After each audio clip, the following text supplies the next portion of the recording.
Current সুদ, current সুদ, ঘন্টায় ঘন্টায় সুদ খায়।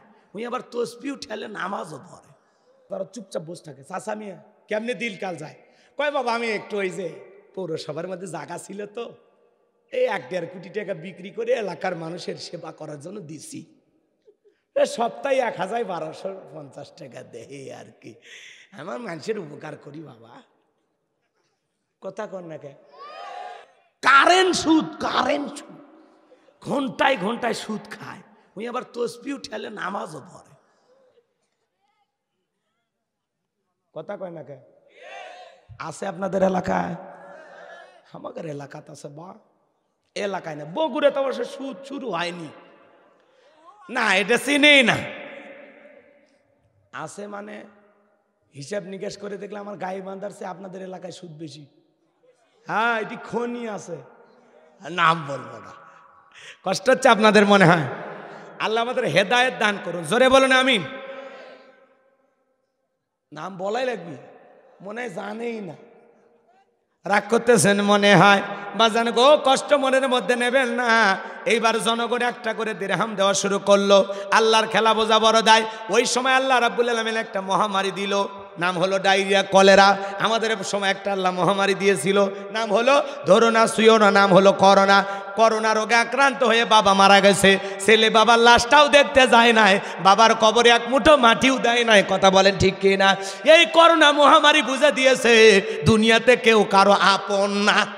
মায়ের করোনা হয়েছে, ছেলে বস্তাবন্দি করে মাকে জঙ্গলে ফেলে আসছে।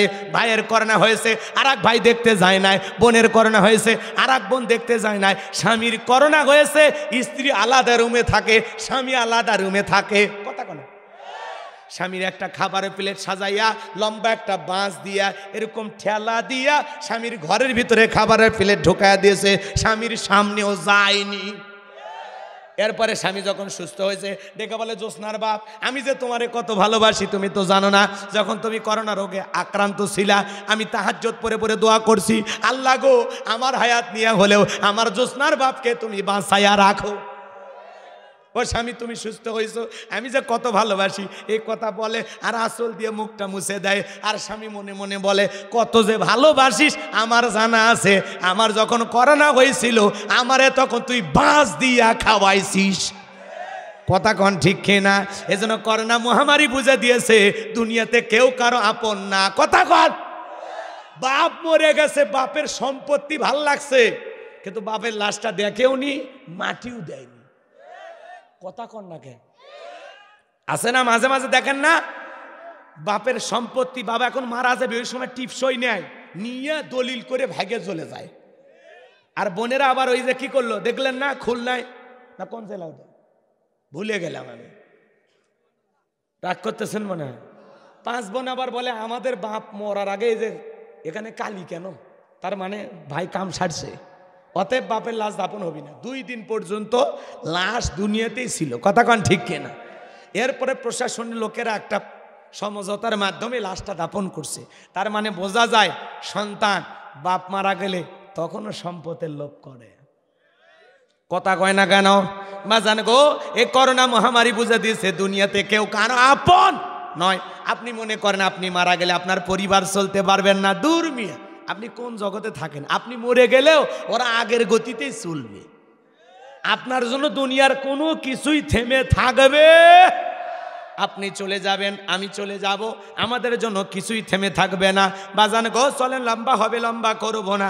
তখন ওই মহামারীতে, ওই ডায়রিয়া কলেরাতে হাজার হাজার মানুষ মারা যায়। তখন তো এত ডাক্তার ছিল না, হাসপাতাল ছিল না, হাজার হাজার মানুষ মারা যায়, আর গোরস্থানে লাশ দাফন হয়। আর একটা করে দিরহাম ফেরাউনের পকেটে ওঠে। টাকা পাইতে পাইতে ফেরাউন এত টাকার মালিক হয়ে গেল, টাকা রাখার কোনো জায়গা নাই। বাদশার দরবারে চলে গেল, বাদশা আমার কাছে কিছু টাকা পয়সা হয়ে গেছে, এলাকায় যারা গরিব মানুষ খাজনা দিতে পারে না, গরিব মানুষ খাইতে পারে না, আমি একটু গোরস্থানে দারোয়ান, তাদের টাকা দিয়ে একটু জনসেবামূলক কাজ করতে চাই। বাদশা ডেকে বলে, বাবা এ তো ভালো উদ্যোগ, তোমার মতো ছেলে দরকার, টাকা নিয়ে আসো, আমি গরিব দুঃখীদের মাঝে খবর পৌঁছায় দিতেছি। এইবার গরিব দুঃখীকে খবর পৌঁছানো হলো, গোরস্থানে দারোয়ান তোমাদের খাজনা পরিশোধ করে দিবে, যারা গরিব আসো বাদশার দরবারে চলে আসো, গোরস্থানে দারোয়ান তোমাদের টাকা দিয়ে সহযোগিতা করবে। এইবার হাজার হাজার মানুষ মানুষ লাইনের মধ্যে দাঁড়ায় গেছে, আর গোরস্থানে দারোয়ান ওই ঘুষ খাওয়া টাকাগুলো জনগণের মাঝে বিতরণ করতেছে। টাকা কি ফিরাউনের বাপের? সব টাকা জনগণের, খালি সিস্টেমে দিতেছে, সিস্টেমে। বোঝেন তো? ওই যে আমাদের গাইবান্ধায় বলে মাছের তেল দিয়ে মাছ ভাজে। কথা কন না কে? রাগ করতেছেন? টাকা পায় কই ওরা? হ্যাঁ, রাগ করতেছেন মনে হয়। শোনেন, সামনের দিকে যায়, কষ্ট মনের মধ্যে নেবেন না। এইবার সমস্ত গরিব দুঃখী মানুষের খাজনা পরিশোধ করে দিল, জনগণের মাঝে টাকা বিতরণ করে দিল। ওই জনগণ ডেকে বলে, আহারে, রাজ্যের বাদশাহ যদি এই ব্যক্তি না হইয়া গোরস্থানের ছেলেটা হইতো, না জানি আমাদের কপাল খুলে যেত। বাদশাহ হওয়ার আগে যে উপকার করতেছে, বাদশাহ হলে মনে হয় একেবারে বোঝা গেল। এটা অন্য ভাষা বললাম, আপনারা একটু খালি বুঝে নেন। মানে রাগ ক্ষোভ তো আছে, সব প্রকাশ করা যায় না, বুঝছেন? আমিও তো মানুষ, কথা কন নাকি আপনারা? খুব রাগ হয়, খুব রাগ হয়, বলতে পারি না। এখন উচিত কথা যদি কই, পিঠের ওপর দিয়ে যাবি মই, এ আনন্দ কিছু লোক কিনা খাবে বগুড়ার স্পেশাল দই। কথা বলেন ঠিক খেয়ে না? যত দোষ নন্দ ঘোষ, সত্যটা বললে দোষ, করলে অন্যায়ের প্রতিবাদ, নামটা হবে তোমার মৌলবাদ, নামটা হবে তোমার জঙ্গিবাদ। কথা বলে ঠিক কিনা? আচ্ছা, আপনারাই বলেন, এইবার জনগণের খাজনা পরিশোধ করে দিল, দুঃখী মানুষকে টাকা দিয়ে সহযোগিতা করলো, নির্বাচনের আগে একটু জনসেবামূলক কাজ করার দরকার আছে না নাই? আমার এলাকায় এক নেতা কাঁচা রাস্তা ইট পারতেছে। কাঁচা রাস্তা বোঝেন তো? মাটি রাস্তা, ওর মধ্যে ইট পারে, ইটের সোলিং করতেছে। মানুষজন তখন বলতেছে, বাবা তুমি এখনো তো নেতা হও নাই, তো ইট পারতেছে, ব্যাপার কি? বলে আগামীতে দোয়া নিতে আসবো, আপনাদের কষ্ট আমার সহ্য হয় না। আপনাদের ছেলে মেয়ে বৃষ্টি হওয়ার পরে স্কুলে যাইতে পারে না, বৃষ্টি হওয়ার পরে কাদা পানির ভিতরে আপনারা হাটে বাজারে যাইতে পারেন না। মাঝে মাঝে আপনাদের দুঃখের কথা মনে হলে রাতে আমার ঘুম আসে না। আপাতত কাঁচা রাস্তায় ইট পারিয়া দিয়ে গেলাম, আর ভবিষ্যতে আমার মার্কায় যদি একবার সিল মারিয়া এলাকার নেতা বানায় দিতে পারেন, আমার 1 নাম্বার টার্গেট এই কাঁচা রাস্তা পাকা করে দেব। কথা কন না কে? এইবার যদি জনগণ বিশ্বাস করে, ভরসা করিয়া একবার নেতার মার্কায় সিল মেরিয়া নেতা বানায় দেয়, নেতার এলাকায় থাকে না, ঢাকা শহরে বান্ধবী নিয়ে ঘুমায়। মার্কা থাকে যে কয়দিন, নেতার আনাগোনা সে কয়দিন। ভোট নেওয়া শেষ, নেতার সোনার বাংলাদেশ। কথা কন না কে? রাগ করছেন? করেন, সমস্যা নেই, আছে না নাই? আর আমরাও কম খারাপ না। 1.5 টাকার বিরিয়ার 3 টাকার চা খায় কি স্লোগান! বল্টু ভাইয়ের চরিত্র ফুলের মতো পবিত্র, নামাজ পড়ে 1 ওয়াক্ত, গাছা খায় 5 ওয়াক্ত, ঘুমসুরিতে বাঁকা ভক্ত, শয়তানের 1 নাম্বার ভক্ত, হুজুরিদের জন্য খুবই শক্ত, সুশে খায় গরিবের রক্ত। নির্বাচনের যে চা পায় তিলে রান্না হয়, বৃষ্টি হওয়ার পরে খেরেপালার নিচ দিয়ে যে পানি যায়, ওইটার রং আর ওই নির্বাচনের চায়ের রং সমান। সেই চা খায় মুসলমান ইমান পাল্টায়। এদেশের মুসলমান ½ কেজি জিলেপির কাছে বিক্রি হয়। এক কথা কন না কা? নির্বাচনের পরের দিন আমার এলাকায় গেছিলাম, অনেকদিন আগের কথা। আমার এক নানি আছে, বলতেছে হুজুর দোয়া করিস। কেন? কয় এক রাতে 4200 টাকা কামায়। নানি কেমনে? কয় যত মার্কার লোক ঢুকছে নির্বাচনের আগের রাত, যেটাকে বলা হয় কালো রাত। কথা কয় নাকি? ওই রাত্রিতে এসে আমার দরজায় নক করে, নানি বাড়িতে আসিস? বলে হ্যাঁ আসি। কয় আমি উমুক মার্কার লোক, 500 টাকা রাখ, ভোটটা আমার দিস। কয় দেবো বাবা, যা। কয় যত মার্কার লোক ঢুকছে কারো মন বেজার করি নাই, বয়স আমার হয়ে গেছে, এক ঠ্যাং কবরে গেছে, ভাই কার মনে দুঃখ দেবো? সকালবেলা গইনে দেখি 4200 টাকা কামায়। যেই দেশের জনগণ নির্বাচনের আগে নেতার কাছে 500,000 টাকার বিনিময়ে তার পবিত্র আমানত ভোট বিক্রি করে, এমন জনগণ দিয়া দেশে ইসলাম কায়েম করা যাবে?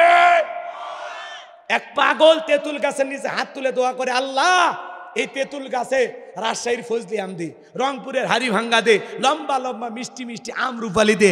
আল্লাহ তখন ডেকে বলে, পাগল রে, চোখটা খুইলা দেখ কোন গাছের নিচে দোয়া ধরেছিস। তেঁতুল গাছের নিচে আম চাইলে যেমন ভাগ্যে জুড়বে না, যেই দেশের জনগণ নির্বাচনের আগে নেতার কাছে 500,000 টাকার বিনিময়ে ভোট বিক্রি কইরা আল্লাহর কাছে যদি হাত তুলে বলেন, আল্লাহ এদেশের নেতাদেরকে উমরের মতো আদর্শবান নেতা হিসেবে কবুল করো, আল্লাহ বলে উমরের দেশে থাকার মতো জনগণ হতে পেরেছিস। গাছের গোড়া ঠিক, মাথা ঠিক।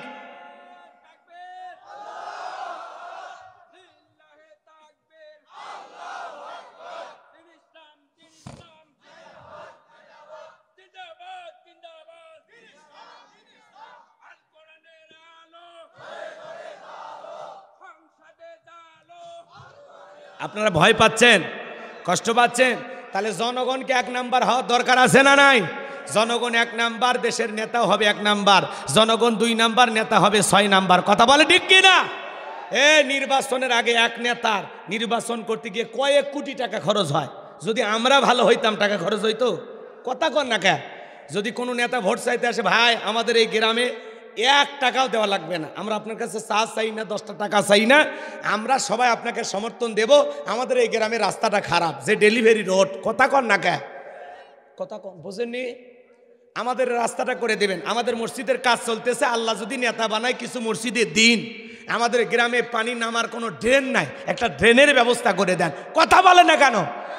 তাহলে নেতা যদি ভালো হয়, 1 টাকাও যদি খরচ না করা লাগে, আপনার কথা অনুযায়ী আপনাদের চাহিদা পূরণ করবে। কথা বলে ঠিক কিনা? কিন্তু আমরা 1 নাম্বার খারাপ। একটা নেতার নির্বাচন করতে যদি কয়েক কোটি টাকা খরচ আসে, ও টাকা আসবে কোথা থেকে? আসমান থেকে। তাহলে কি হবে? রাস্তার বরাদ্দ হবে 5 কোটি টাকা, কোনো মতে 1-1.5 কোটি টাকা দিয়ে রাস্তা তৈরি করবে, আর বাকি টাকা পকেটে ঢুকাবে। 6 মাস পরে দেখবেন ছাগল পেশাব করলেও রাস্তা ভেঙে যাবে। কথা কন ঠিক কি না? এজন্য বাজান, জনগণ হওয়া লাগবে 1 নাম্বার। যেদিন আপনি আমি নিঃস্বার্থভাবে দেশকে ভালোবাসবো, এদেশের নেতাদেরকে ভালোবাসবো, সেদিনই সমাজে উন্নয়ন হবে, সেদিনই সমাজে গিয়ে যাবে। কথা বলে ঠিক কিনা? তালুকদার বংশের মতো কলিজা যদি বড় হয়, হাতটা তুলে বলতে পারবেন যতদিন বেঁচে থাকবেন নির্বাচনকে কেন্দ্র করে 10টা টাকাও খাবেন না। হাতটা তুলে দেখান তো দেখি। বোঝেন? খাবেন না তো সাহাবিরি। কথা কয় না কেন? নিঃস্বার্থভাবে যাকে যোগ্য মনে হবে, ভালো মনে হবে, যাকে সমাজের নেতা বানানে এদেশে ইসলাম নিরাপদে থাকবে। কথা বলে ঠিক কিনা? তাদেরকে নেতা বানানোর দরকার আছে না নাই? আল্লাহ আমাদের দেশকে ইসলামের জন্য কবুল করুন। আরো জোরে বলুন আমিন। রাগ করেছেন মনে হয়? বাজান গো, ভালো করে বোঝার চেষ্টা করেন, আলোচনা লম্বা হবে, লম্বা করব না, সংক্ষিপ্ত কথা আপনাদের উদ্দেশ্যে বলে দিয়ে যায়।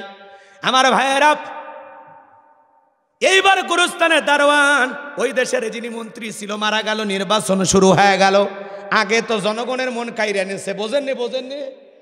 নির্বাচনের আগে মাথায় টুপি, মুখে দাড়ি, গায়ে লম্বা পাঞ্জাবি, দেখে মনে আসমান থেকে জিব্রাইলের খালা তো ভাই আসছে। কথা কন ঠিক কিনা? বাপরে বাপ, মাইক ধরে কি সুন্দর ভাষণ, নামাজ পড়বেন, রোজা রাখবেন, আমরা ইসলাম নিয়ে কাজ করতে চাই। কথা কন, কি সুন্দর মুখের মিষ্টি ভাষা। আছে আছে, রাগ করেন না, যান রাগ করেন না। যে কয়দিন খালি ভোট নিতে দেরি, এ কয়দিন না আসবে, রাস্তার একটা ভিক্ষুক মহিলাকে চাপে ধরে বলে, মা আপনার চেয়ারের মাঝে আমি আমার মাকে খুঁজে। কথা কম আছে না? আছে না? ফকির মিসকিন সবাইকে এখন চাপে ধরবে। ওই যে নায়িকা মাহিয়া মাহি দেখতেছেন না? বাপ রে বাপ, ভোটার সমস্ত নারীদের সাথে কোলাকুলি করতেছে। ছেলেরা আবার আফসোস করে বলতেছে, এই আমি যদি পুরুষ না হই মহিলা হইতাম। আছে না নাই? ট্রাক মার্কা দাঁড়াছে, ছোট ছোট বাচ্চারা কয় আপা ট্রাকটা দিয়ে যান। কথা কন্যাকে রাগ করছেন মনে হয়? বাপরে বাপ, আমি আর এই কথা বলবো না। সেদিন মমতাজ আপা আফসোস করে বলল, একটা ভোটার 3 থেকে 10,000 টাকার বিনিময়ে বিক্রি হয়ে যাচ্ছে। তো আপা তুমি তো অনেকদিন ধরে আসো, তুমিও কিনে নাও। কথা কয় না কে? রাগ করতেছেন? নায়ক, গায়ক, গায়িকা এরা যদি সমাজের এমপি হয়, নির্বাচিত হয়, এ সমাজে গান বাজনা বাড়বে, সিনেমা হল বাড়বে, যাত্রা গানের আয়োজন হবে, অশ্লীলতা বাড়বে, ইসলামের 4 পয়সার উপকার হবে না। কথা বলে ঠিক কিনা? বলেন, নায়ক নায়িকা এমপি হলে আপনার আমার কোনো উপকার আছে? রাগ করতেছেন? কিয়ামতের আলামত, কথা ঠিকই আছে। কারণ অযোগ্য মানুষেরাই যোগ্যতার চেয়ারে বসে থাকবে, আর ওই জায়গায় বসে ওরা যোগ্য মানুষকে অপমানিত করবে। কথা কন ঠিক কিনা? সেটা আপনাকে বুঝে নেওয়া লাগবে। রাগ করতেছেন? আল্লাহ আমাদের হেদায়েতের পথে কবুল করুন। আরো জোরে বলুন আমিন। বাজান গো আমার, আগে তো জনগণকে ভালোবাসা দিয়েছে, সেবা করেছে, এইবার সমস্ত জনগণ সমর্থন দিয়া ওই কাবুজ নামের ফিরাউনকে মিশরের মন্ত্রী বানায় দিল। আল্লাহর খেলা বোঝা বড় দায়। বার্ধক্যজনিত কারণে মিশরে যিনি বাদশা ছিল, বাদশা মারা গেল। এইবার ফিরাউন সমস্ত নেতার জনগণকে ডেকে বলে, শোনো, বাদশা ছাড়া একটা দেশ চলতে পারে না, বাদশাহীর সিংহাসনটা খালি, তোমরাই ভালো মিশরের বাদশা হবে কে? সমস্ত জনগণ ডেকে বলে, আপনার চরিত্র আগেই জানা হয়ে গেছে, আপনার সাথে ভালো মানুষ হতে পারে না, আপনি মিশরের বাদশা হয়ে যান আর যারে তারে মন্ত্রী বানান, আমাদের কোনো আপত্তি নাই। এইবার জনগণের সমর্থন পাইয়া, নেতাদের সমর্থন পাইয়া এক চান্সে মিশরের বাদশা হইয়া মিশরের সিংহাসনে যখন ফেরাউন বসলো, হামানকে ডেকে বলে, এটা গো হামান, আজ থেকে তুই হবি আমার মন্ত্রী আর আমি হব বাদশা। কথা বোঝেন নাই? হামানের মাথায় কোনো চুল ছিল না, সাদে মাল নাই, বাম্পার লোড, পুরো মাথা ছিল ভারতের দমদম এয়ারপোর্ট। কথাকে বোঝা গেল? এইবার ফেরাউন ক্ষমতার চেয়ারে বসার পর রাতের বেলায় ঘুমাইতে গেলে ঘুম চোখে আসে না, আজে বাজে স্বপ্ন দেখে লাফায় লাফায় ওঠে। কথা বলে ঠিক কিনা? মনে রাখবেন, গরিবের দুইটা নিয়ামত আল্লাহ দিয়েছেন, একটা হলো খাওয়া রুচি আর একটা ভালো ঘুম। সারাদিন রিক্সা চালায়, ভ্যান চালায়, আলু ভর্তা দিয়ে ভাত খাইয়া, ডাল ভাজি দিয়ে ভাত খাইয়া, বউ কুলত নিয়ে ঘুমায়। আর বড় লোক, দাও কুড়েলের সম্পর্ক, বউয়ের ডায়াবেটিস, স্বামীর হাই প্রেশার, কেউ কাউকে চাপে ধরে থাকবার পারে না, বউ আলাদা রুমে, স্বামী আলাদা রুমে। কথা কন না কেন? ওরা মরে গেল আলাদা আলাদা, আর গরিব কি ভালোবাসা গো। কথা কয় না কেন? গরিবের ঘরে টাকা না থাক, ভালোবাসা আছে, শান্তি আছে। কথা কন?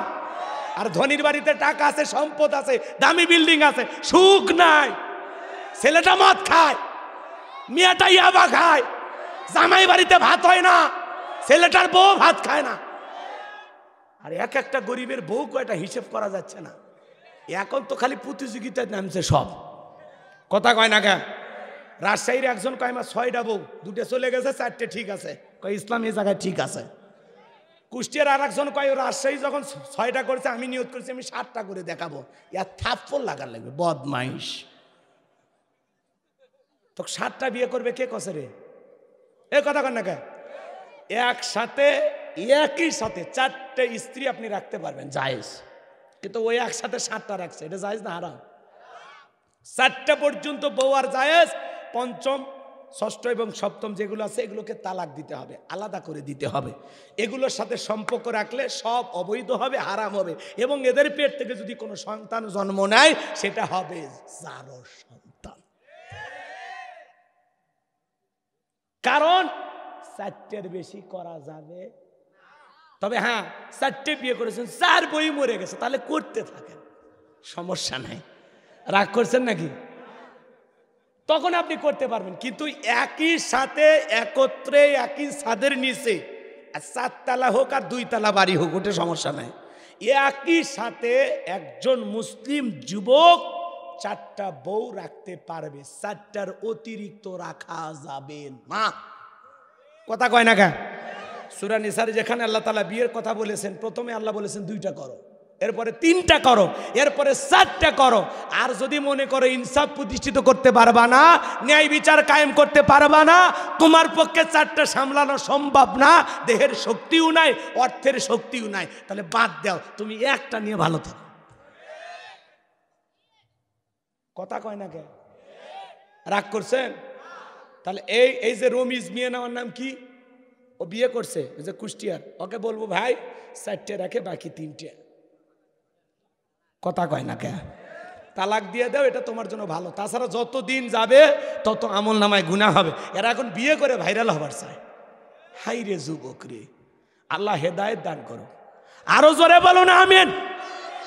কথা কোন জায়গায় যে রাখলাম আমার তো মনে নাই, ভুলে গেছেন। কি বলছিলাম বাজান গো আমার? নেতার চোখে কি নাই? জোরে কনে কি নাই? দেখবেন ধনী মানুষ, কোটি কোটি টাকার মালিক, বাড়ির চতুর্দিকে সিসি ক্যামেরা, 4টা ট্যাবলেট খায়া ঘুমায়, তারপরে রাত 2টার দিকে উঠে সিসি ক্যামেরার ফুটেজ দেখে কেউ ঢুকছে নাকি ওর মারার জন্য। কারণ ওর প্রত্যেকটা বিল্ডিংয়ের ইটের ভিতরে গরিবের প্রতি জুলুম করিয়ে গরিবের রক্ত চুষে বড় লোক আছে। মানে ওর একটা ভয় কাজ করে, না জানি কে এসে বিল্ডিংয়ের ইট খুলে নিয়ে যায়। কথাকে বোঝা গেল? রাগ কইরেন না, রাগ কইরেন না। আপনি যদি ন্যায়ের সাথে ইনসাফের সাথে কাজ করেন, আপনার সম্পদ বেশি হলে আপনার ভয় নাই। কথা কন। কিন্তু আপনি যদি জুলুম করে, অত্যাচার করে, মানুষকে ঠেকাইয়া, কষ্ট দিয়া, ধোঁকা দিয়া, প্রতারণা করে সম্পদ জমান, তাহলে আপনার ভিতরে ভয় কাজ করবে, না জানি কে কোন দিক দিয়ে টানা হেঁচড়া করিয়া সম্পদ নিয়ে যায়। কথা কন ঠিক কিনা? রাগ করেছেন মনে হয়? তাহলে গরিবের খাওয়া রুচি আসে না? নাই। বড় লোক খাসি কয় না, ডায়াবেটিস, চর্বি বেড়ে গেছে, ফল ফুট দিয়ে সাজানো, কয় খাওয়া যাবে না 1 পিস। কথা কয় না? কয় গরুর গোস্ত, কয় ধুইয়ে খাওয়া লাগবে, তাও কথা কন নাকি? মানে কেনার টাকা আছে, খাওয়ার রুচি নেই, আর গরিব খালি দেখে আর হাসে, কই খাওয়া বলে যাবি না, একবার খালি দিয়ে দেখ। অটো মেশিন দেখছু, ওইরকম খায়া শেষ করে ফেলে দেবো। কথা কন ঠিক কিনা? তার মানে গরিবের কিনার টাকা নাই, খাওয়ার রুচি আছে, আর ধনির কিনার টাকা আছে। ডাক্তার বলেছে যত খাবেন কম, তত বাঁচবেন বেশি, বেশি খাইলে একদিনে জামে আটকে মরে থাকবেন। কথা কন ঠিক কিনা? আল্লাহ আমাদের হেদায়েত দান করুক, জোরে বলেন আমিন। এই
ফিরাউনের চোখে কি নাই?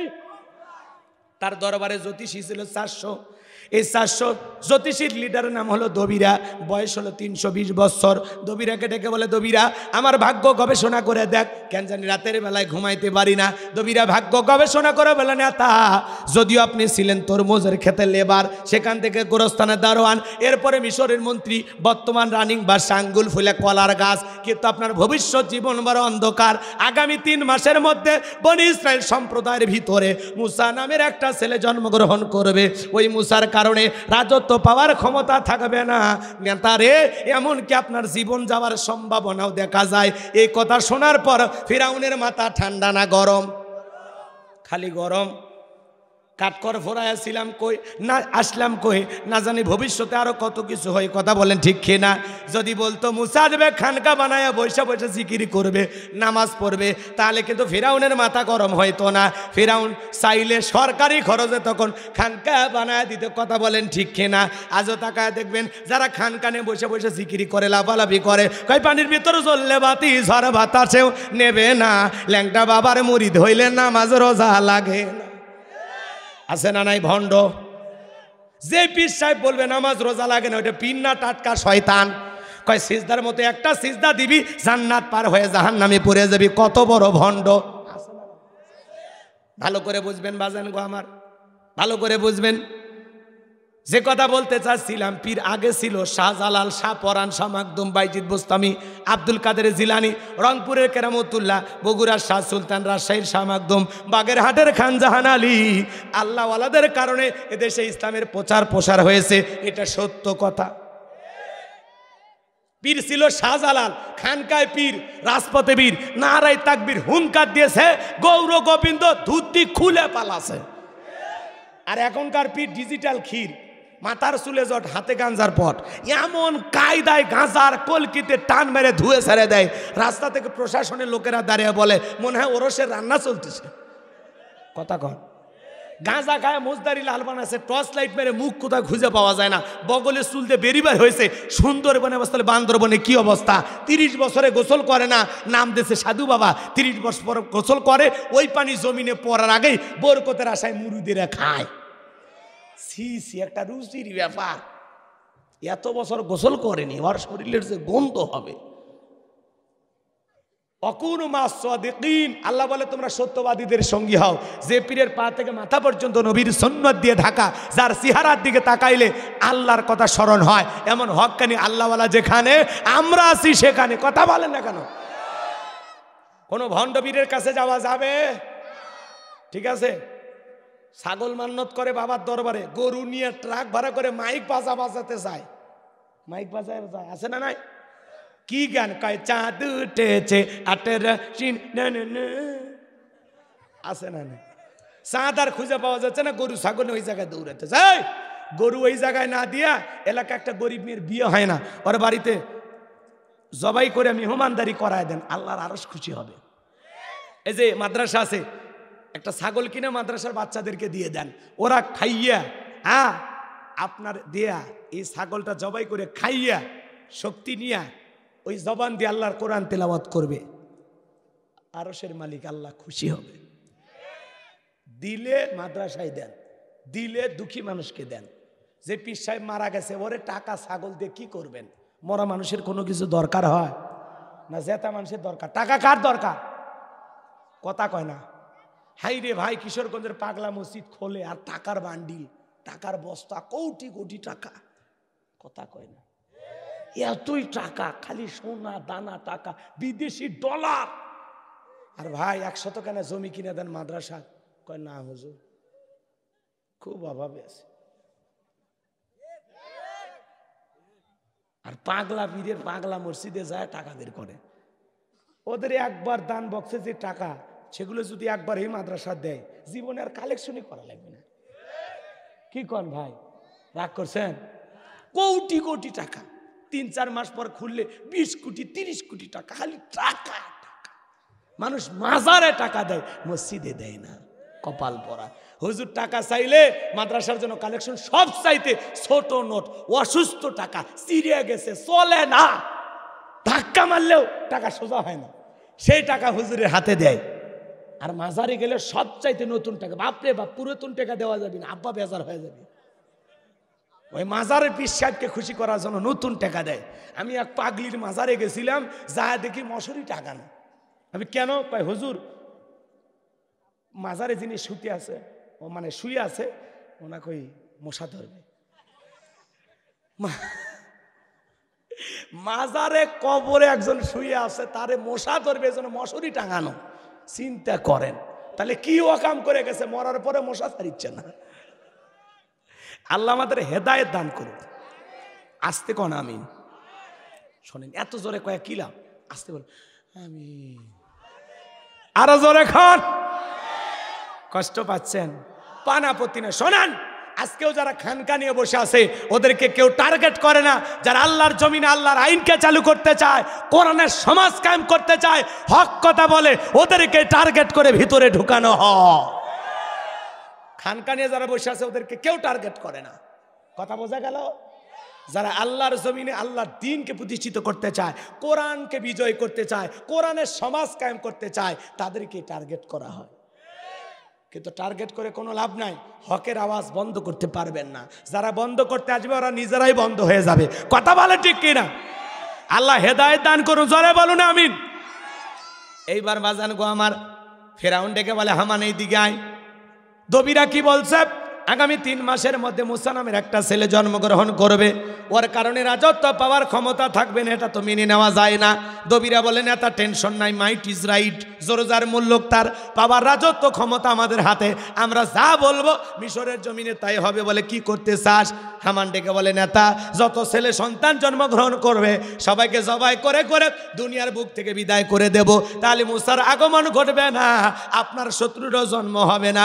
এই কথা শোনার পর ফিরাউন ডেকে বলে হামান রে, আসলে তোর মাথায় বুদ্ধি আছে, তবে শোন, ছেলেগুলোকে জবাই করবি, মেয়েগুলোকে জবাই করবি না, কারণ ছেলেদের মধ্যে আমার শত্রু আছে, মেয়েদের মধ্যে কোনো শত্রু নাই। তার মানে চোরে হলেও মানুষ ভালো, মোবাইল নিয়ে গেল আর সিম কার্ড খুলে দিয়ে গেল। কথা বলেন ঠিক কি না?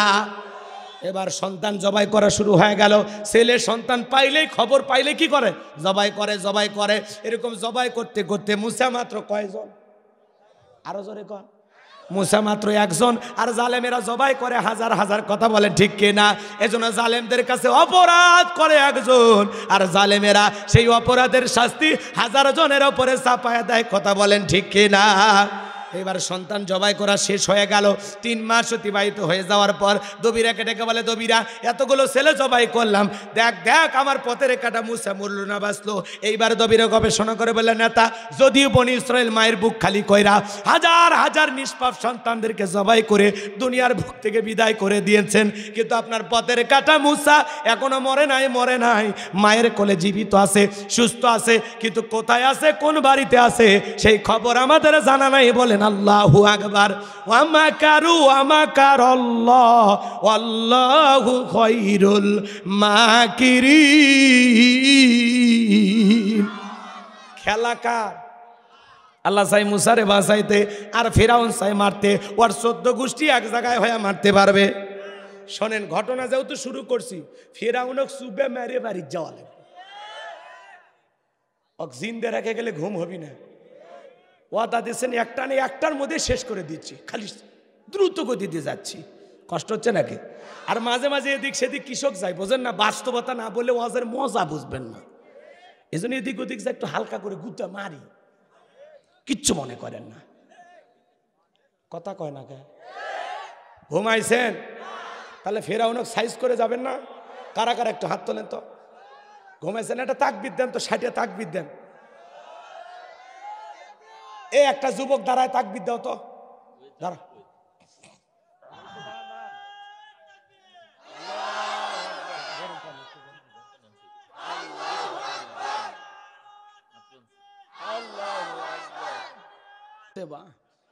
কে চাচা মন খারাপ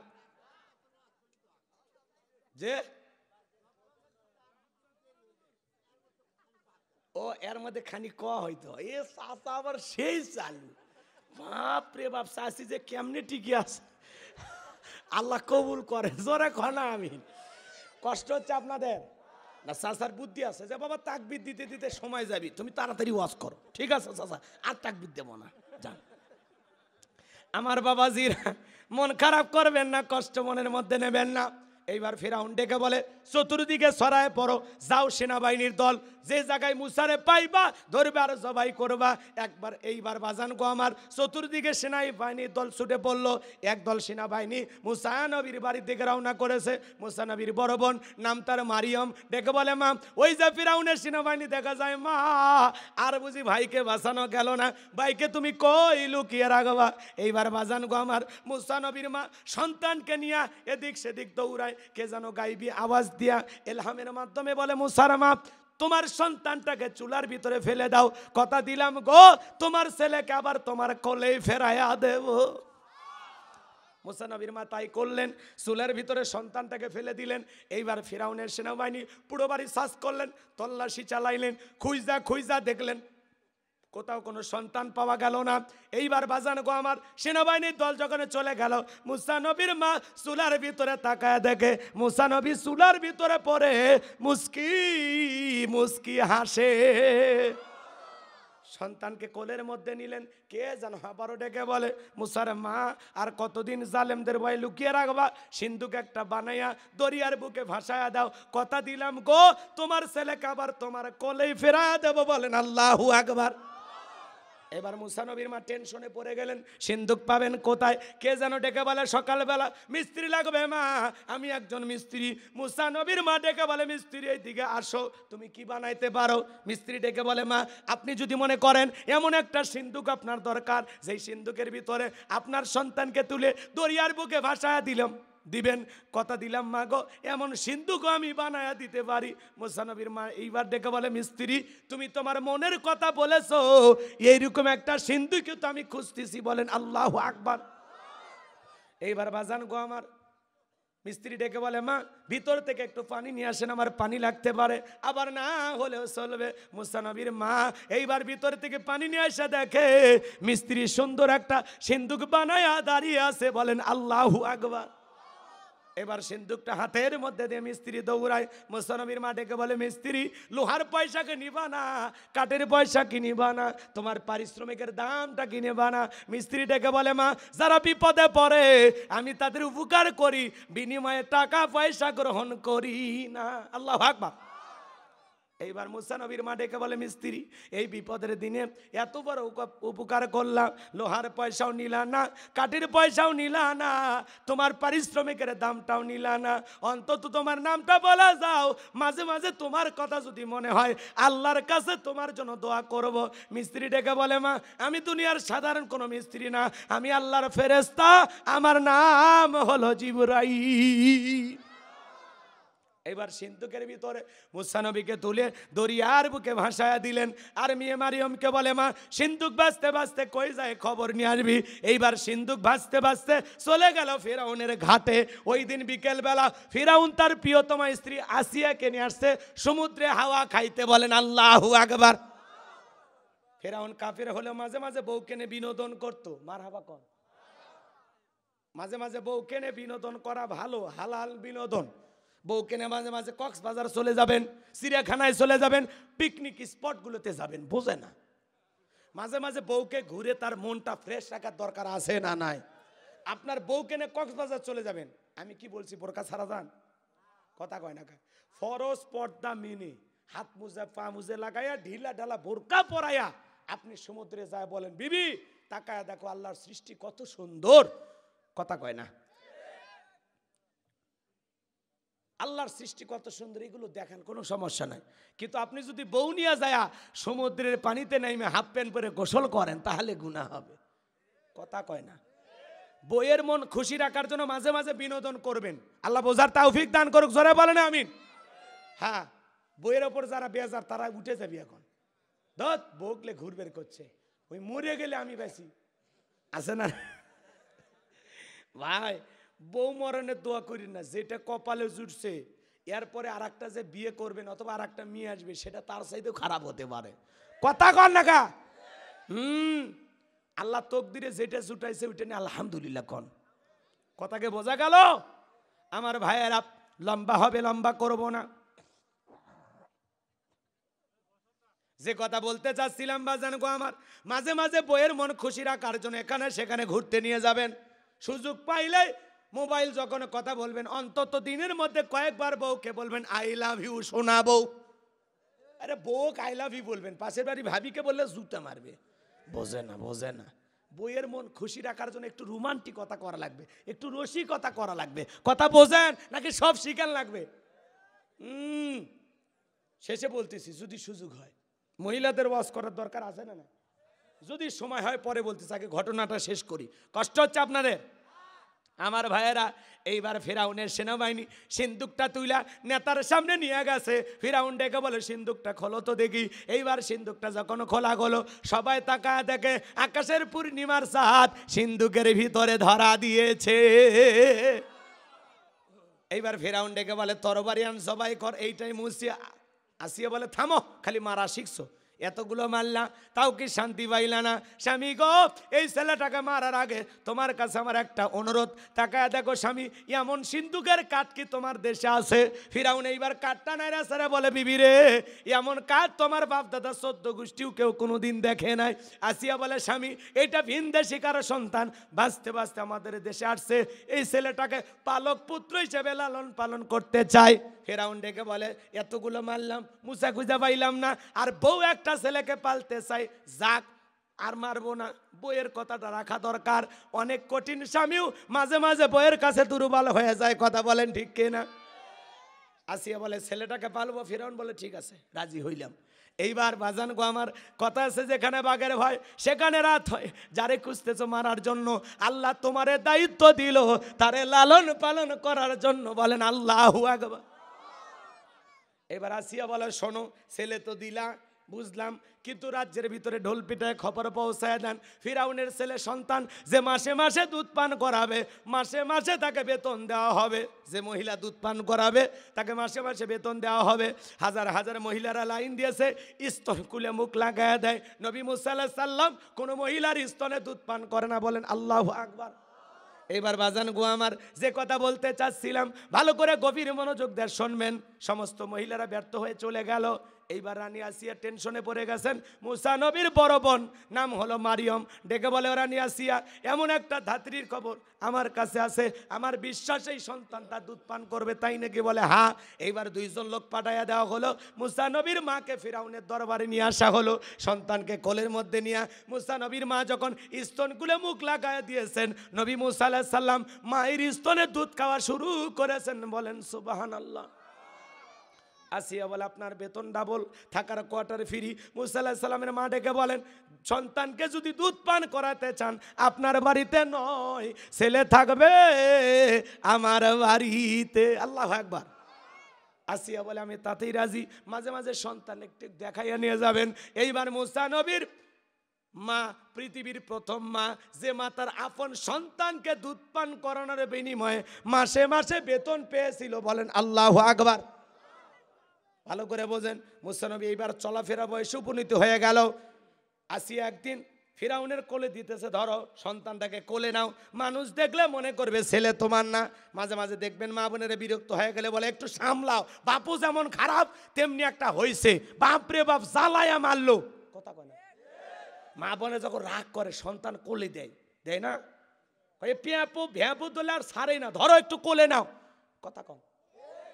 বাপের কিছু ছাড়েনি, বাপু জ্বালায় মারলো, হয়েছেও একটা জ্বালানোর জন্য।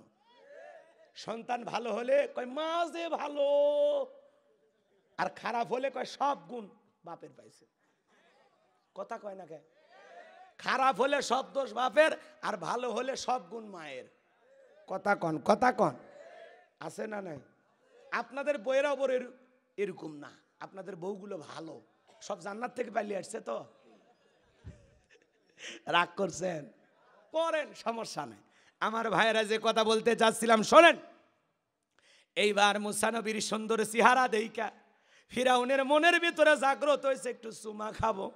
এই নিয়তে যখন ঠোঁটটা বাড়াইছে, আল্লাহর পয়গাম্বার এমন একটা গালে সর মেরে দিছে বাজা, ফিরাউন চিৎকার মেরে উঠছে। আশেপাশে লোকজন আইসা বলে নেতা এত জোরে চিৎকার মারলেন কেন? এখন ছেলে যে থাপ্পড় মারছে এ কথা জনগণ জানলে কি ইজ্জত থাকে?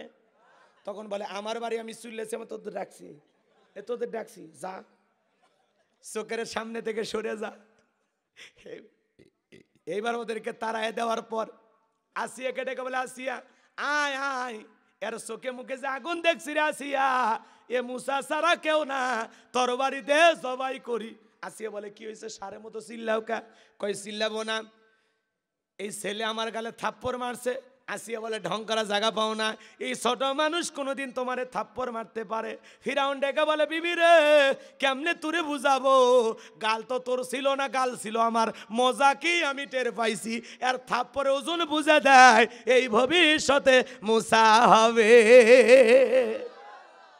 বাজান গো আমার, ভালো করে বোঝার চেষ্টা করেন, লম্বা ইতিহাস লম্বা করব না।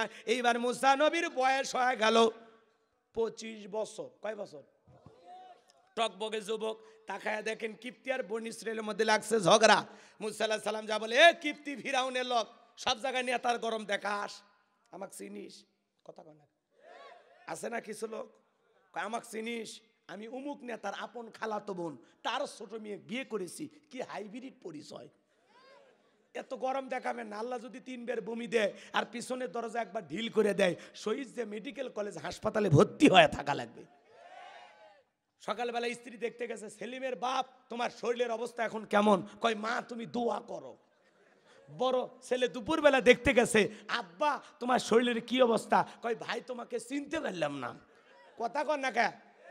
আল্লাহ যদি পাতলা পায়খানার বমি দেয়, বউ বাচ্চা করছি না, টাইম দিবি না, আর শরীরে তো শক্তিই থাকবি না। কথা কন। বাপ রে বাপ, এক ছোট পাতি নেতার গরমে এলাকা থাকা যায় না, কি গরম। কথা কন না, সাইকেল কেনার টাকা নেই, তারা এখন 5 লাখ টাকার মোটর সাইকেল নিয়ে ঘোরে। কথা কন। আপনারা মানে বিরক্ত হচ্ছেন, দোয়া করি, বাকি ঘটনা বলা লাগবে, একটু শোনেন, কষ্ট হচ্ছে? বাজান গো আমার, যে কথা বলতে চাচ্ছিলাম, গভীর মনোযোগ দিয়ে কথাগুলো শুনবেন। মুসা নবী এইবার কিপ্তিকে দেখে বলে, সব জায়গায় নেতার গরম দেখাস, এই কথা বলে নিঃসম্প্রদায়ের লোকের পক্ষ নিয়ে একটা ঘুষি বা থাপ্পড় মেরেছেন। এক ঘুষিতেই কিপ্তি দুনিয়ার থেকে ডিলেট। ইন্না লিল্লাহি ওয়া ইন্না ইলাইহি রাজিউন। মুসা নবীর খুশি খায়া কিপ্তি দুনিয়ার থেকে শেষ, মরে গেছে, মরে গেছে। মার্ডার, মার্ডার, বোঝেন তো? এখন ফিরাউনের দরবারে হয়ে গেছে মুসা নবীর বিরুদ্ধে মার্ডারের মামলা। মামলা হলে কি আসামি ওই জায়গায় থাকতে পারে? আমার আল্লাহ বলতেছে, মুসা আর এলাকায় না, মাদাইনে চলে যাও। আল্লাহু আকবার বলেন। ফিরাউনের দরবারে হয়ে গেল মার্ডারের মামলা। কিপ্তিকে হত্যা করার কারণে আল্লাহর পয়গাম্বরের বিরুদ্ধে মামলা হয়ে গেল। পয়গাম্বর যখন চলে গেলেন মাদাইনে বাজার, পানি খাওয়ানোর ঘটনা অনেক হুজুর ওয়াজ করে বলছে, আমি আর বলবো না। শোয়েব আলাইহিস সালামের 2টা মেয়ের সাথে দেখা হয়ে গেল। তারা তখন মুসা আলাইহিস সালামকে বাড়িতে নিয়ে গেলেন, যায় বলে, আব্বা এই ছেলেটার দেহে অনেক শক্তি, ছেলেটা অনেক ভদ্র, আমরা 2টা বোন কয়েকটা ঘন্টা কাটায় দিলাম, একটা বারের জন্য আমাদের 2 বোনের চেহারার দিকে এক পলক ফিরেও তাকাই নাই। ছেলেটা বড় লাজুক, সুবহানাল্লাহ বলেন। এই ছেলেটাকে আমাদের বাড়ি রাখাল হিসেবে রাইখা দিতে পারেন। শোয়েব আলাইহিস সালাম রাজি হয়ে গেলেন। মুসা আলাইহিস সালামকে তার বাড়ি রাখাল হিসাবে ছাগল চরণের দায়িত্ব দিলেন। বাজান গো আমার, 8 থেকে 10 বছর থাকলেন শ্বশুর বাড়িতে। আল্লাহু আকবার বল।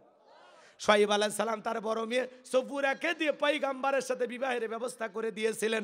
আমার আল্লাহ ডেকে বলে, মুসা আর কতদিন শ্বশুর বাড়ি মধুর হারি, এইবার গাট্টি গুট্টি গোছাও, স্ত্রীকে সঙ্গে নাও, আবারও মিশরের দিকে রওনা করো।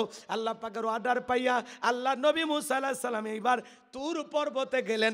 আমার আল্লাহ রব্বুল আলামিন তখন তুর পর্বতে পয়গাম্বর মুসা আলাইহিস সালামকে নবুয়ত দান করলেন। বলেন আল্লাহু আকবার। আমার আল্লাহ তখন বলেন, ওয়ামা তিলকা বিয়ামিনিকা ইয়া মুসা। আমার আল্লাহ ডেকে বলে, মুসা রে তোমার ডান হাতে ওইটা কি? পয়গাম্বর জবাব দিয়ে বলেন, ক্বালা হিয়া আসায়া আতাওয়াক্কাউ আলাইহা ওয়া আহুশু বিহা আলা গনামি ওয়া লিয়া ফিহা মাআরিবু উখরা। ডেকে বলেন, আল্লাহ আমার হাতে এটা লাঠি, এইটার ওপর ভর দিয়ে চলি, ছাগলের জন্য পাতাবাড়ি ইত্যাদি ইত্যাদি অনেক অনেক কাজ করি। আমার আল্লাহ ডেকে বলে, মুসা রে প্রশ্ন করলাম একটা, জবাব দাও যাবে একটা। মুসা নবী কথা বলে কার সাথে? আল্লাহর সাথে কথা বলতে মজা আছে না নাই? আরো জোরে বলেন।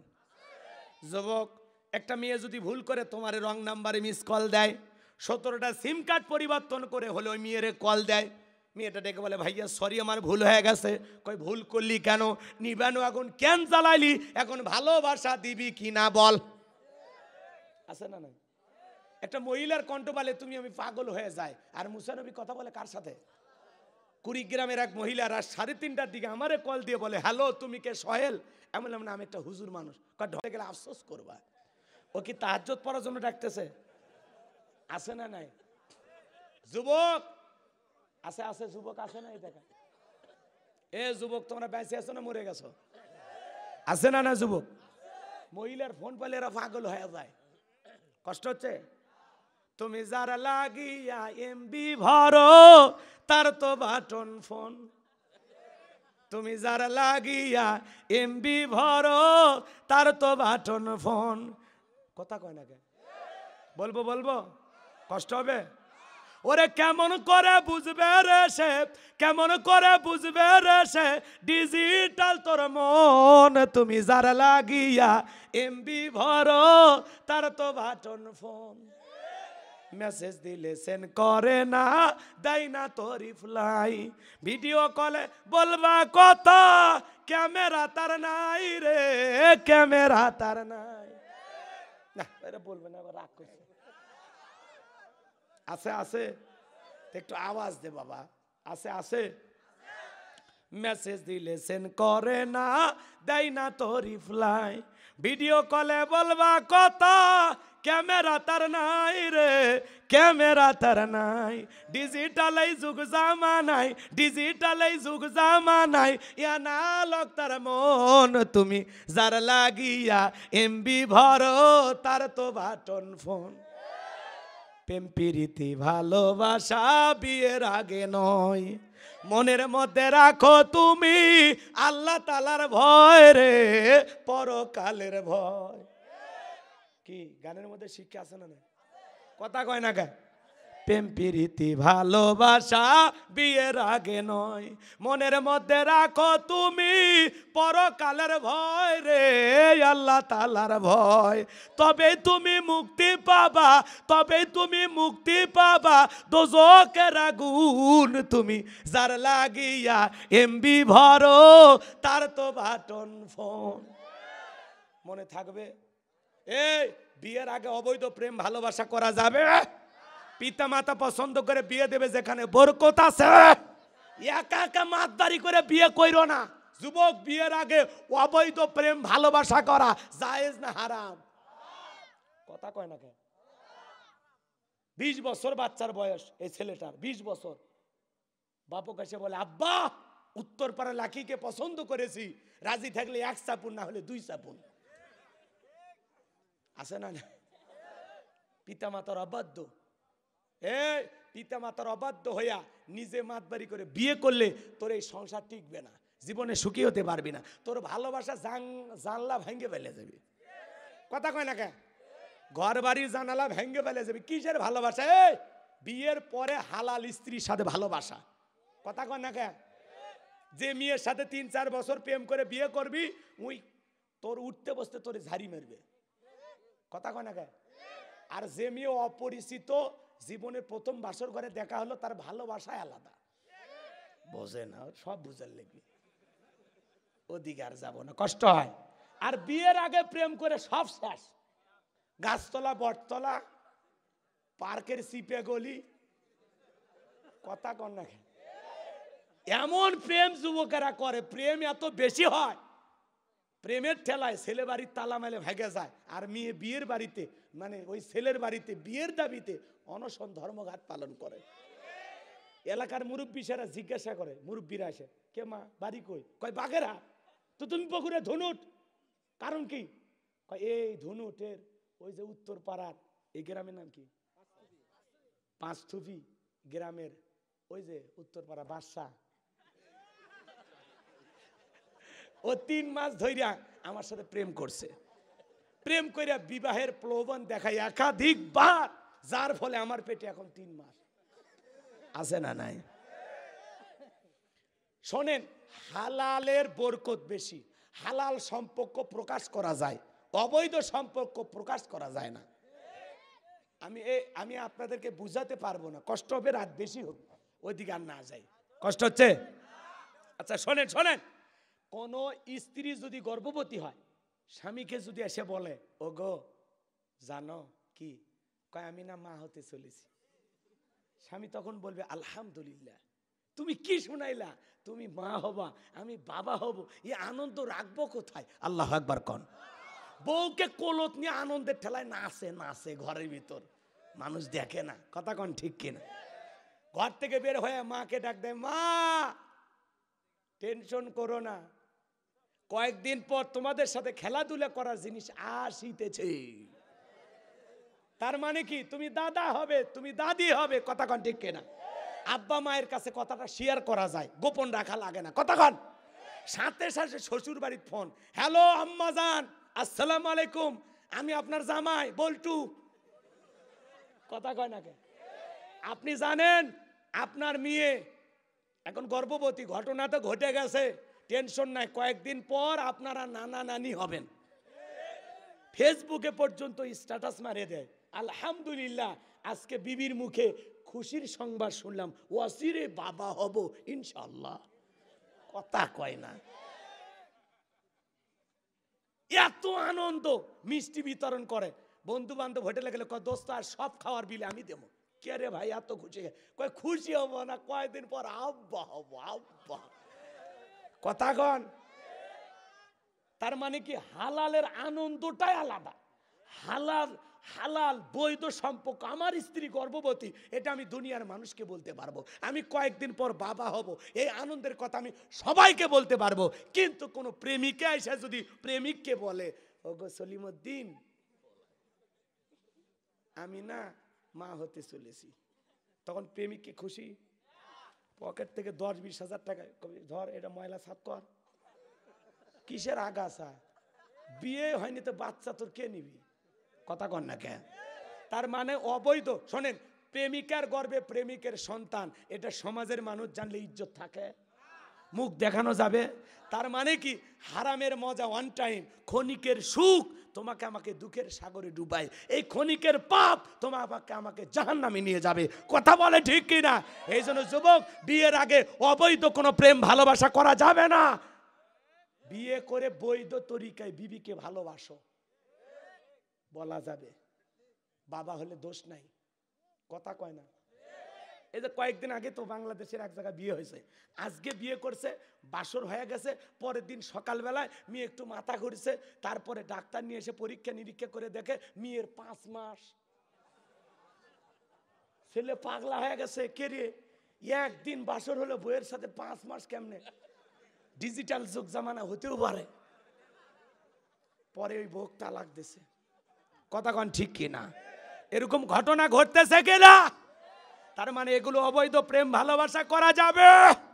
এ কোন কোন যুবক পিতা মাতার পছন্দে বিয়ে করবে? হাত তোলো। যারা বিয়ে করনি হাত তোলো। এ প্রেম করে বিয়ে করা যাবে? পিতা মাতার পছন্দে বিয়ে করবা তো ইনশাআল্লাহ? আল্লাহ কবুল করেন, জোরে বলেন আমিন। আমার আল্লাহ ডেকে বলে, মুসা রে প্রশ্ন করলাম, একটা জবাব দাও যাবে, একটা কারণ কি? মুসা আলাইহিস সালাম কথা বলে কার সাথে? ভাই কয়েকটা আয়াত তিলাওয়াত করে দোয়া করে দেব, শেষ হয়ে গেছে, ফাইনাল খেলা খেলে দম। কথা কন না কেন? ফিরাউনক সুবে মারিয়ে বাড়ির যাবো। যে এদিক খেয়াল করেন বাজান গো, আমার আল্লাহ রাব্বুল আলামিন বলেন, কল আলকিহা ইয়া মুসা, মুসা রে তোমার হাতের লাঠিটা নিক্ষেপ করো। ফাআলকাহা ফাইযা হিয়া হাইয়াতুন তাসআ। লাঠিটা নিক্ষেপ করা মাত্র হয়ে গেল বিশাল বড় একটা সাপ। মুসা নবী বলে, বাপ রে বাপ, যে জাতের সাপ আমার বংশ করে দিবে সাপ। ভয়ে মুসা আলাইহিস সালাম লাফাইতে লাগতেছে। আমার আল্লাহ তখন ডেকে বলেন, কালা খুযহা ওয়ালা তাখাফ সানুঈদুহা সিরাতাহাল উলা।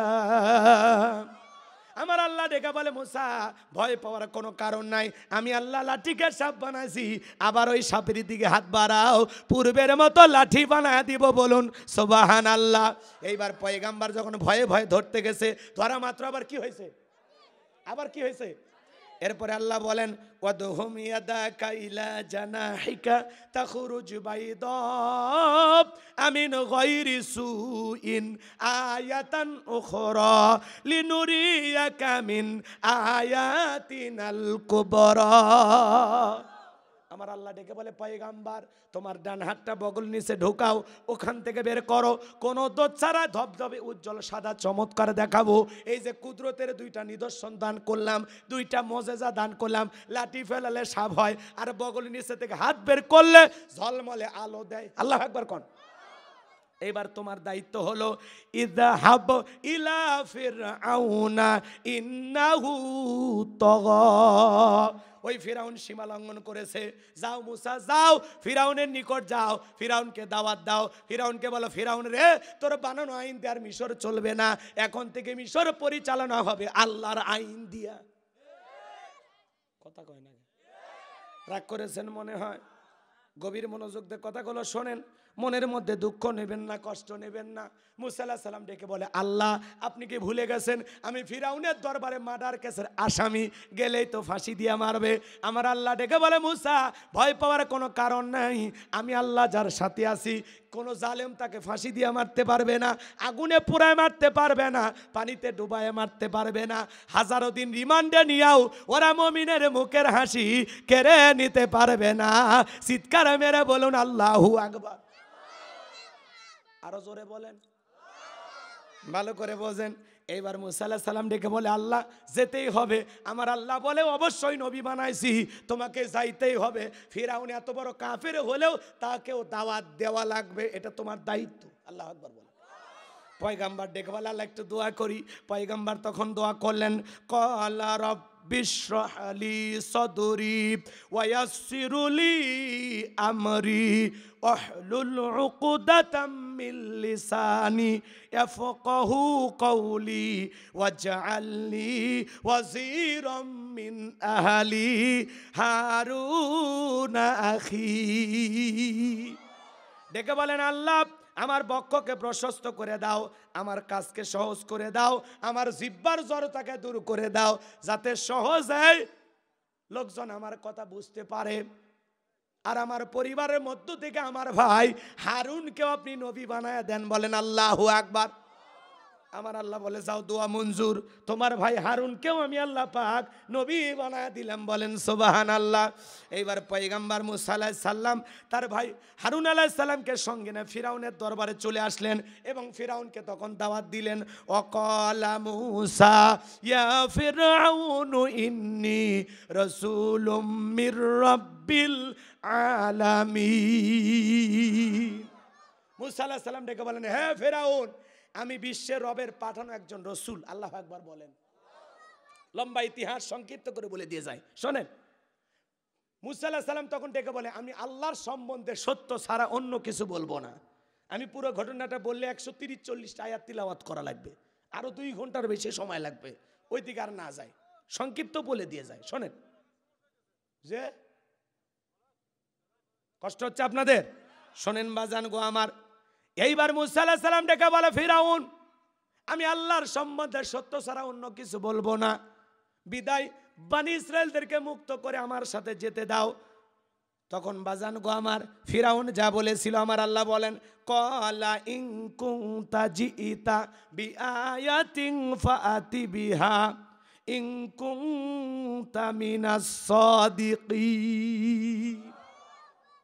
ফিরাউন তখন ডেকে বলে তুমি যদি বাস্তবিক স্পষ্ট দলিল বা প্রমাণ কোনো কিছু নিয়ে আসো তাহলে সেটা আমাদের সামনে হাজির করো, যদি তুমি সত্যবাদী হও। তুমি যে নবী এটা আমরা বুঝবো কিভাবে? কথা কি বুঝতে পারছেন? তখন পয়গম্বরের কাছে আছে কয়টা মজেজা? 2টা মজেজা। লাঠি ফেলালেন, সাপ হয়ে গেল, বগল নিচে থেকে হাত বের করলেন, ধবধবে উজ্জ্বল সাদা চমৎকার দেখালো। এই দৃশ্য দেখার পর ফিরাউনের লোকেরা ডেকে বলে ইন্না হাযা লা সাহিরুন আলিম, নিঃসন্দেহে ছেলেটা মস্ত বড় জাদুকর। নবী দেখায় মজেজা আর ওরা বলে জাদু। কথা কি বোঝেন? রাগ করতেছেন? আমার ভাইরা শেষ কথাটা শুনে যান, যে কথা বলতে চাচ্ছিলাম। এইবার ফিরাউনের লোকেরা ডেকে বলে কি করা যায়। ফিরাউন ডেকে বলে শোনো, এই ছেলে জাদুর ভয় দেখাইয়া এ দেশ থেকে আমাদেরকে বিতাড়িত করতে চায়, তোমরাই বলো কি করা যায়। নেতারা ডেকে বলে নেতা টেনশন নাই, যেহেতু পাওয়ার ক্ষমতা আমাদের হাতে আছে, আমরা জাদুর মোকাবেলা জাদুঘর দিয়ে করব। ওই দেশে ব্যাপক জাদুর প্রচার প্রসার ছিল, নবীর মোজেজা ওদের কাছে জাদুর মতো মনে হলো। কথা কি বুঝতে পারছেন? এইবার বাজান গো আমার, ফিরাউন তখন ডেকে বলে ঠিক আছে, শহর বন্দর থেকে জাদুঘর একত্রিত করা হলো। ইয়াতু বিকুল্লি সাহিরিন আলিম, বড় বড় দক্ষ দক্ষ জাদুঘর ফিরাউনের নিকট উপস্থিত হয়া ডেকে বলে নেতা, আপনার শত্রু মুসাকে যদি আমরা পরাজিত করতে পারি, আপনি আমাদেরকে কি পুরস্কার দিবেন বলেন তো বাজান গো আমার। খেলাতে নামার আগে জানার দরকার আছে না নাই পুরস্কার কি থাকছে? কথা কয় না কে? পুরস্কার কে দেবে জানার দরকার নাই? তখন ফিরাউন তখন বলল ক্বালা নাআম ওয়া ইন্নাকুম লামিনাল মুকাররাবিন, তোমাদের পুরস্কার হলো তোমরা সবাই হবে আমার নিকটতম লোক, এই দরবার হবে তোমাদের বসবাসের জায়গা। নেতা যদি বলে তুমি আমার কাছের লোক, আর কিছু লাগে? নেতার কথায় রাতকে দিন করা যায়, ক্রস ফায়ার করে মানুষ মারা যাবে, নিরপরাধ ইমাম মুয়াজ্জিনকে গুলি করে বিদায় করা যাবে। কথা বলে ঠিক কি না? নেতার কথায় রাতকে দিন বানানো যাবে। কথা বলে ঠিক কি না? আমার ভাইয়েরা শেষ কথা বলে দিয়ে যায়। এইবার জাদুকরেরা হাজার হাজার জাদুকর একত্রিত, মুসা আলাইহিস সালাম, হারুন আলাইহিস সালাম এক জায়গায়, আর হাজার হাজার দর্শক চতুর্দিক থেকে জাদুর বান দেখার জন্য প্রস্তুতি গ্রহণ করেছে। জাদুকররা ডেকে বলে মুসা, জাদুর বান আগে কে নিক্ষেপ করবে? আমরাই না তুমি? মুসা আলাইহিস সালাম ডেকে বলে ওস্তাদের মাস শেষ রাতে আগে তোমরাই জাদুর বান নিক্ষেপ করো। এইবার জাদুকররা তন্ত্র মন্ত্র দিয়া জাদুর বান নিক্ষেপ করতে লাগলো। বাঘ বানাইছে, ভাল্লুক বানাইছে, রশি বানাইছে, আগুন বানাইছে, এমনকি মানুষের চোখে মুখে পর্যন্ত তারা জাদুর বান নিক্ষেপ করেছিল। জাদুর বান নিক্ষেপ করতে করতে করতে ওদের চালান পাতি শেষ। তখন ডেকে বলে মুসা, আমাদের যা তন্ত্র মন্ত্র জানা ছিল সব মারা শেষ, এইবার তুমি তোমার জাদু দেখাও। মুসা আলাইহিস সালামকে আমার আল্লাহ রাব্বুল আলামিন বলেন ওয়া আওহাইনা ইলা মুসা আন আলকি আসাকা ফাইদা হিয়া তালকাফু মা ইয়াফিকু। আমার আল্লাহ ওহীর মাধ্যমে বলেন মুসা, হাতের লাঠিটা ধরে আসো, ওটা খালি ফেলে দাও। পয়গাম্বার হাতের লাঠিটা ছেড়ে দিলেন, হয়ে গেল বিশাল বড় সাপ। যেই সাপের ঠোঁটটা নিচুতে, ওপরের ঠোঁটটা 80 ফিট উঁচুতে। এক নিঃশ্বাসে সমস্ত জাদুর বান খাওয়ার পরে ডেকে বলে ফিরাউন রে, আরো কি জাদু আছে? এই দৃশ্য দেখা ফিরাউনের পিছনে রাস্তা দিয়ে গরম হাওয়া বের হয়ে গেছে, আর সমস্ত জাদুকররা বুঝতে পেরেছে মুসা আলাইহিস সালাম যেটা দেখালো এটা জাদু না, এইটা জাদুর দাদু। আল্লাহু আকবার। তার মানে ওরা বুঝতে পেরেছে জাদুকর জাদুকরকে চেনে। কথা কয় না কেন? ডাক্তার ডাক্তার চেনে, হুজুর হুজুর চেনে, শিক্ষক শিক্ষক চেনে, দালাল দালাল চেনে, স্বর্ণকার স্বর্ণকারকে চেনে। কথা কয় না কেন? নেতা নেতা চেনে। তো জাদুকররা বুঝতে পেরেছে মুসা আলাইহিস সালাম যেটা দেখালো এটা জাদু না, যে আল্লাহর কথা বলে নিঃসন্দেহে এটা সেই আল্লাহর কুদরতি শক্তি। আল্লাহু আকবার বলেন। এইবার জাদুকররা কি করলো? ওয়াউলকিয়াস সাহরাতু সাজিদিন, সমস্ত জাদুকররা সিজদায় মাথা নত করলেন এবং ঘোষণা দিলেন ক্বালু আমান্না বিরাব্বিল আলামিন রব্বি মুসা ওয়া হারুন, আমরা ঈমান আনলাম বিশ্বের রবের প্রতি, যিনি মুসা এবং হারুনের প্রতিপালক। চিৎকার মেরে বলুন আল্লাহু আকবার। আরো জোরে বলুন আল্লাহু আকবার। ফিরাউন এইবার ডেকে বলে আমার অনুমতি ছাড়া তোমরা ঈমান গ্রহণ করলা, এত বড় সাহস, তোমাদের হাত পা কেটে নেব, তোমাদের শুলিতে চড়াবো, ফাঁসি দিয়ে মারবো, হুমকি ধুমকি দিতে লাগলো। জালেমেরা যখন পারে না তখন দেয় হুমকি। কথা কয় না কে? এইবার নতুন ইমানদাররা ডেকে বলে এ ফিরাউন, হুমকি দিয়ে লাভ নাই, তোর মতো জালেমের পক্ষে সামসামি করে মরার চাইতে মুসা নবীর পক্ষে থেকে ঈমান গ্রহণ করে মরাই ভালো। যেহেতু মরাই লাগবে, বেঈমান হয়ে মরতে চাই না, ঈমানদার হয়ে মরতে চাই। বলেন আল্লাহু আকবার। মানুষ দলে দলে কালেমা পড়ে মুসলমান হতে লাগলো। লম্বা ইতিহাস, এটা সেমিফাইনাল, এবার ফাইনাল খেলায় চলে যায়। সংক্ষিপ্ত কথা, মুসা আলাইহিস সালাম এবং তার উম্মতদেরকে আক্রমণ করলেন ফিরাউন 3 দিক দিয়ে। কয় দিক দিয়ে? তিন দিক দিয়ে ধাওয়া করেছেন, তাদেরকে আজকে হত্যা করবেন, পৃথিবীর জমিন থেকে বিদায় করে দেবেন। মুসা এবং তার উম্মতেরা দৌড়াইতে দৌড়াইতে দরিয়ার নিকটবর্তী চলে গেলেন। উম্মতেরা ডেকে বলেন, ও নবী মুসা, হয় দরিয়ার পানিতে চুবাইয়ে মরতে হবে, আর না হয় ফেরাউনের সেনাবাহিনীর হাতে মরতে হবে, তাছাড়া তো বাঁচার কোনো রাস্তা দেখি না। মুসা আলাইহিস সালাম তখন ডেকে বলে, এখানে শুধু আমি আর তোমরাই নাই, আমাদের সাথে আরেকজন আছেন, তিনি কে? আরো জোরে বলেন। আমার আল্লাহ তখন ডেকে বলেন, ও নবী মুসা, হাতের লাঠি দিয়া সমুদ্রের পানিতে আঘাত করো, আমি আল্লাহ ইমানদারের জন্য ভিআইপি রাস্তা বানায় দেব। আল্লাহু আকবার বলেন। সূরা ইউনূসের ভিতরে, অন্যান্য সূরার ভিতরে আল্লাহ পাক বিস্তারিত বলেছেন, আমি আর ওইদিকে যাওয়ার সুযোগ পাইলাম না। সংক্ষিপ্ত কথা, এইবার মুসা আলাইহিস সালাম তার উম্মতদেরকে নিয়ে এই বিশাল দরিয়া পার হয়ে গেলেন। বলেন আল্লাহু আকবার। ফিরাউন তার সেলা সামুন্ডা নিয়া এইবার আসে দেখে এই ভিআইপি রাস্তা, তখন বলতেছে, এই সবাই ওঠো, এই রাস্তাতে পার হয়ে গেছে, যাও। ও মনে করছে ওর বাপ দাদা বানিয়ে থেকে গেছে, ও তো জানে না এই একই রাস্তা ইমানদারদের জন্য নিরাপদ আর জালেমদের জন্য গজব। কথা কয় না, কথা কয় না, ভালো করে বোঝেন। আল্লাহ মুসা এবং তার অনুসারীদেরকে পার করে দিলেন। এইবার ফিরাউন তার সাঙ্গপাঙ্গ ক্যাডার মাস্টার সেনাবাহিনী নিয়ে ওই রাস্তায় যখন উঠেছেন, এরা যখন দরিয়ার মধ্যবর্তী স্থানে চলে গেছেন, আমার আল্লাহ রাব্বুল আলামিন তখন ডেকে বলে, পানি তুই তোর খেলা দেখা। পানি হুকুম মানে কার? আল্লাহর খেলা তো খালি কুন ফায়াকুন, কুন হও ফায়াকুন সঙ্গে সঙ্গে হয়ে যায়। আল্লাহর বলতে দেরি হইতে দেরি নাই। আল্লাহ যা খেলার আসমান থেকে খেলে। আল্লাহর খেলা যেদিন শুরু হবে, উষ্টে খেয়ে পড়বু আর মরবু। আল্লাহ রাব্বুল আলামিন মারার জন্য বাহিনী পাঠার লাগে না। কথা কয় না কেন? সমুদ্রের বুকে উতাল পাতাল ঢের সৃষ্টি হয়ে গেল। ফেরাউনের সেলা সামুন্ডা যা ছিল, পানি খায়া সুবে মরিয়া সব শেষ, বাইসে আছে খালি বড়রা। কথা কয় না কেন? ফেরাউনের সেনাবাহিনী জীবিত ছিল কেউ? কেউ নাই, সবগুলো মরিয়া শেষ, পানি খায়া শেষ। আল্লাহ কি ফেরেশতা পাঠাছে? পানি খিলেছে। মানুষ তো পানি খায়, সেদিন একটু পরিমাণে বেশি খিলেছে, খায় এইভাবে খিলেছে এইভাবে। কথা কন ঠিক কিনা?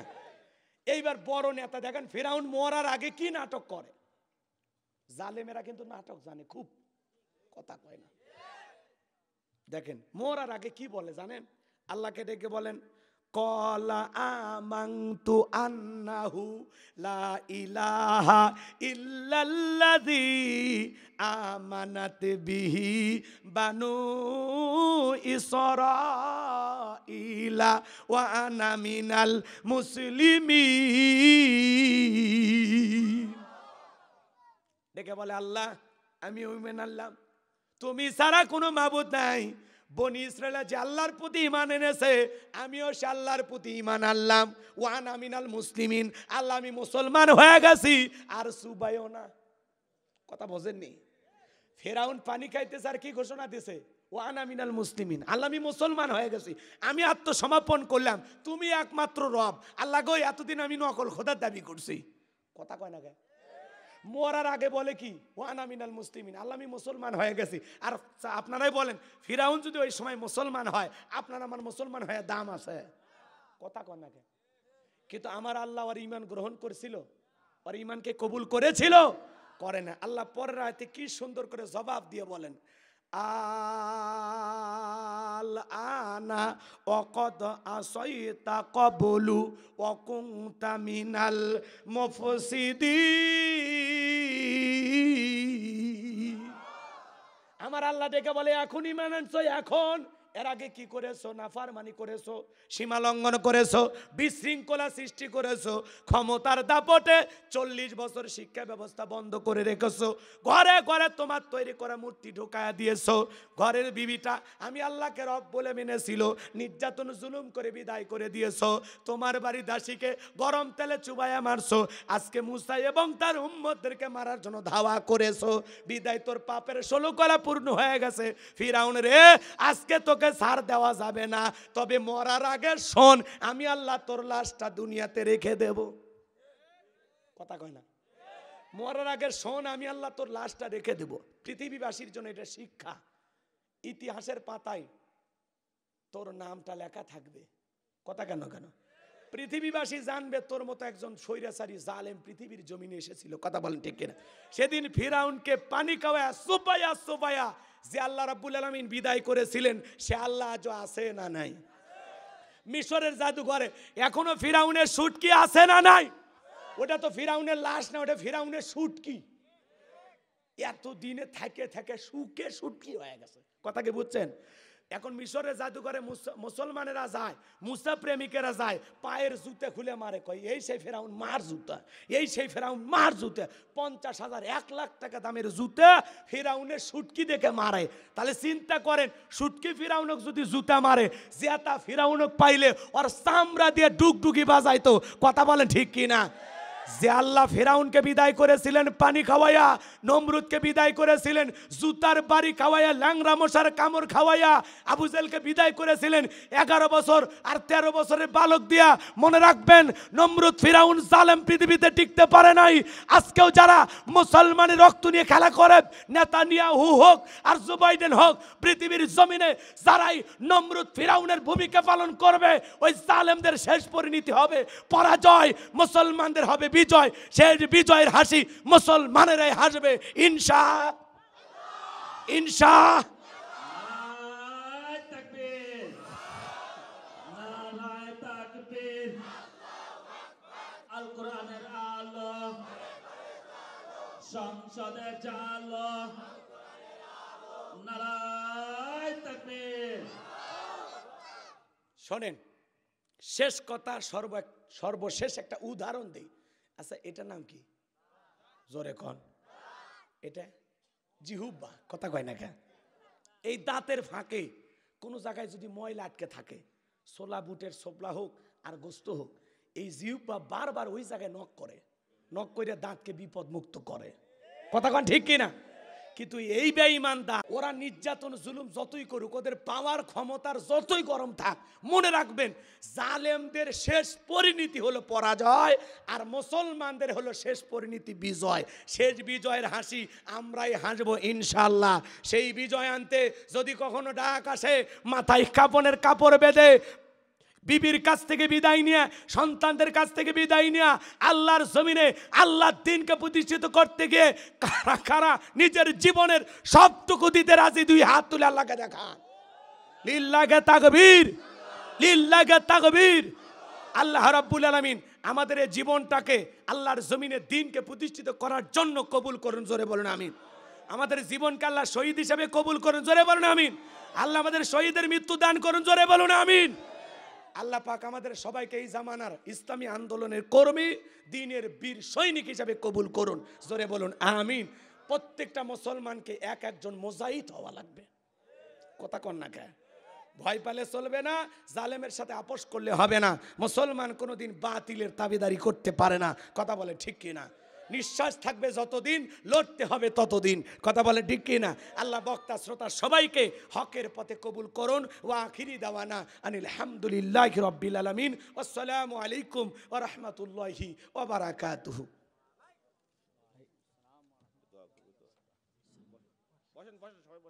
সবাই বসেন, হুজুর দোয়া করবেন। বসেন। মুবারকবাদ জানাই আজকের পাঁচপুকুরি মিয়াপাড়া মাদ্রাসার প্রথম দিনের প্রধান বক্তা মাওলানা গোলাম রব্বানী সাহেবকে।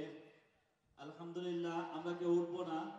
আমাদের মাঝে উপস্থিত হয়েছেন কারি আমিনুল হক সাহেব, আমাদের মাঝে উপস্থিত হয়েছেন কারি আমিনুল হক সাহেব, প্রিন্সিপাল আলী বিন আবু তালেব তাহফিজুল কোরআন চিন্তা। হযরত আমাদের মাঝে দোয়া করবেন। আমরা সবাই দোয়ায় শরীক হয়ে তারপরে ইনশাআল্লাহ এখান থেকে যাব ইনশাআল্লাহ।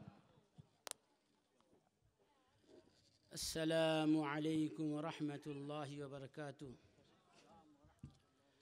الحمد لله والصلاة والسلام على أشرف الأنبياء والمرسلين نبينا محمد وعلى آله وصحبه أجمعين.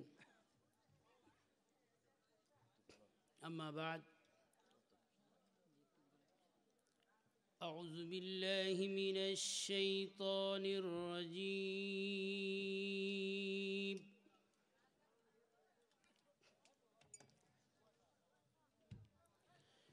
بسم الله الرحمن الرحيم.